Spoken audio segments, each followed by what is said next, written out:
आप लोगों के बहुत सारे मैसेजेस के बाद मैं एक पूरा वीडियो लेकर आया हूँ कीटोजेनेसिस पे, एम्प्टी स्टमक कार्डियो में कैसे मसल लॉस होने वाला है, इन सब चीज़ों के ऊपर अगर हम फैट लॉस की बात करते हैं तो ये पूरा वीडियो को ध्यान से देखिए, समझिए और आपको ये लॉन्ग टर्म में हेल्प करेगा। हमने पहले एक चीज़ डिस्कस की थी कि अगर आप सुबह उठते हैं तो आपका एक हार्मोन एक्टिवेटेड होता है जिसका नाम है कॉर्टिसोल।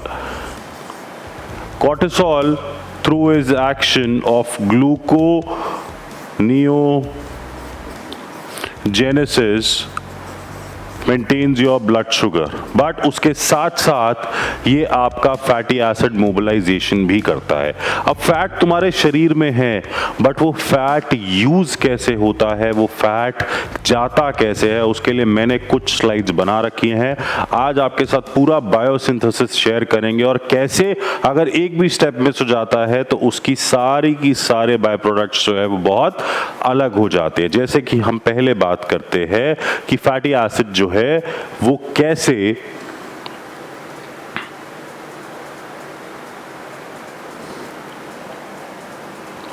कन्वर्ट होता है एक कंपाउंड में जिसका नाम है acetyl coenzyme A. Through this enzyme called acyl coenzyme A synthetase, जो फैटी एसिड को क्या करता है, उसको कन्वर्ट करता है फैटी एसाइल कोएंजाइम में, जिसके दो डिविजन्स होते हैं और हमें यहाँ पे मिलता है एसिटाइल कोएंजाइम ए। ये एसिटाइल कोएंजाइम में मैं बार बार क्यों बोल रहा हूँ, क्योंकि यही एक ऐसा फॉर्म होता है फैट का जो आगे ब्रेक डाउन होता है और आपको एनर्जी या फिर आपको एटीपी देने में हेल्प करता है। एडिनोसिन ट्राइफॉस्फेट, NADH, FADH, ये जो एनर्जी मॉलिक्यूल्स हैं ये सब देने का जो काम करता है वो आपके फैटी एसिड्स करने वाले हैं। यहां से जब हम आगे चलते हैं, ये वाली चीज जब खत्म हो जाती है तो हम जो बात करते हैं, then we talk about the most important cycle, we call it the tricarboxylic acid cycle, या इसको क्रेब साइकिल भी बोलते हैं, शॉर्ट फॉर्म में इसे बोलते हैं TCA साइकिल। ठीक है, TCA साइकिल में क्या होता है कि जो आपका याद है, अभी हमने थोड़ी देर पहले बात की, एसिटाइल कोएंजाइम में एक फैटी एसिड जब टूटता है तो दो एसिटाइल कोएंजाइम में बनते हैं। ये TCA साइकिल में आते हैं, आपके माइटोकॉन्ड्रिया के अंदर आते हैं। ये एसिटाइल कोएंजाइम ही जो है ये आगे जाता है, ये सिट्रेट बनाता है, सिस एकोनिटेट बनाता है, आइसोसिट्रेट बनाता है, उसके बाद ये आगे जाता है अल्फा कीटोग्लूटारेट बनाता है, सक्सिनेट, फ्यूमरेट। बट सबसे इंपॉर्टेंट जो स्टेप है यहां पर वो है ऑक्सैलो एसीटेट। ये ऑक्सैलो एसीटेट बहुत इंपॉर्टेंट बाय प्रोडक्ट है। अगर आप चाहते हो कि ये एसिटाइल कोएंजाइम का साइकिल जो है ये बनता, ये चलता रहे, ये क्या करता है, जैसे ही ये वाला एसिटाइल कोएंजाइम खत्म होता है तो इसकी जगह पर एक नया एसिटाइल कोएंजाइम आता है जिसके साथ आपका ये वाला ऑक्सैलो एसीटेट मिलता है और ये साइकिल वापस चलता रहता है। ये खत्म होगा, तीसरा एसिटाइल कोएंजाइम आएगा जो यहां पर मिलेगा और ये साइकिल चलता रहेगा। बट जब आप, फिर से मैं बोल रहा हूं, जब आप लो कार्ब डाइट पर होते हैं, जब सुबह सोकर उठते हैं और आपके पास ब्लड ग्लूकोज लिमिटेड होता है क्योंकि आपकी बॉडी सरवाइव कर रही होती है ग्लूकोनियोजेनेसिस के थ्रू, उस समय पे आपका जो ऑक्सैलो एसीटेट है ये काम करता है ग्लूकोज बनाने का। जी हां, यही एक प्रॉब्लम होती है कि ये क्या काम कर रहा है, ये ग्लूकोज बनाने का काम कर रहा है, जिसकी वजह से अब ये जो एसिटाइल कोएंजाइम है वो TCA साइकिल में घुस ही नहीं पाता।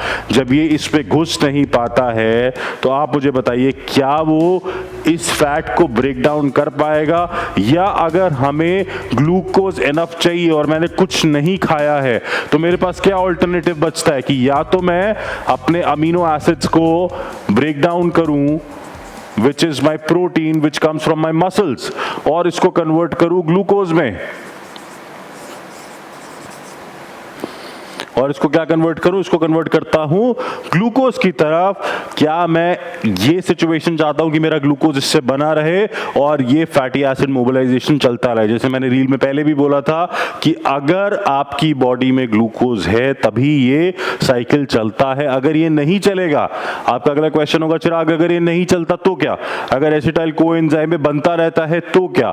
जब ये बनता रहता है तो आपके शरीर में नेगेटिवली चार्ज आयंस बढ़ते रहते हैं। बॉडी को ये हाफ ब्रोकन फैट अच्छा नहीं लगता, जिसकी वजह से वो क्या करती है, वो इसको लेके जाती है कीटोजेनेसिस की तरफ, मतलब कीटोन्स बनाने की तरफ। तो अगर आप यहां देखोगे, मैंने बोला था 2 एसिटाइल कोएंजाइम में बनते हैं, सॉरी, तो वो 2 एसिटाइल कोएंजाइम में बने, वो फिर अगला एक सबस्ट्रेट बनाते हैं जिसको हम बोलते हैं एसिटो एसिटाइल कोएंजाइम ए। फिर हम उसको आगे ब्रेक डाउन करते हैं beta hydroxy methyl glutaryl coenzyme A, जिसे हम HMG कोएंजाइम ए भी कहते हैं, जो आगे जाकर क्या बनाता है, आपकी कीटोन्स बॉडी बनाता है, जिसको हम बोलते हैं एसिटो एसिटेट, जो हमारे कीटोन्स होते हैं,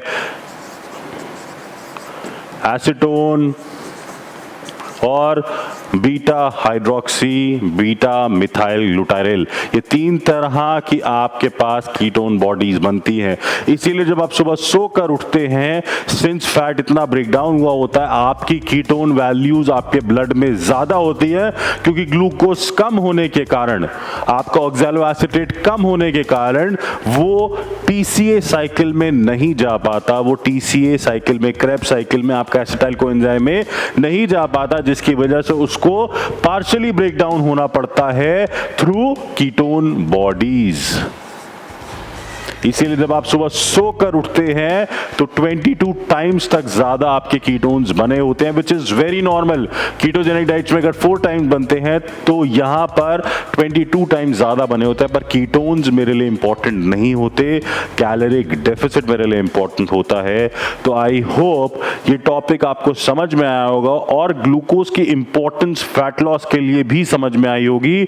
अगर अभी भी कोई डाउट है तो नीचे क्वेश्चन में आप पूछ सकते हैं, मैं डेफिनेटली इसको दोबारा भी आपके लिए एक्सप्लेन करूंगा। और इससे मिलता जुलता अगर कोई और टॉपिक भी आपके पास है तो वो भी आप यहां मुझसे पूछ सकते हैं।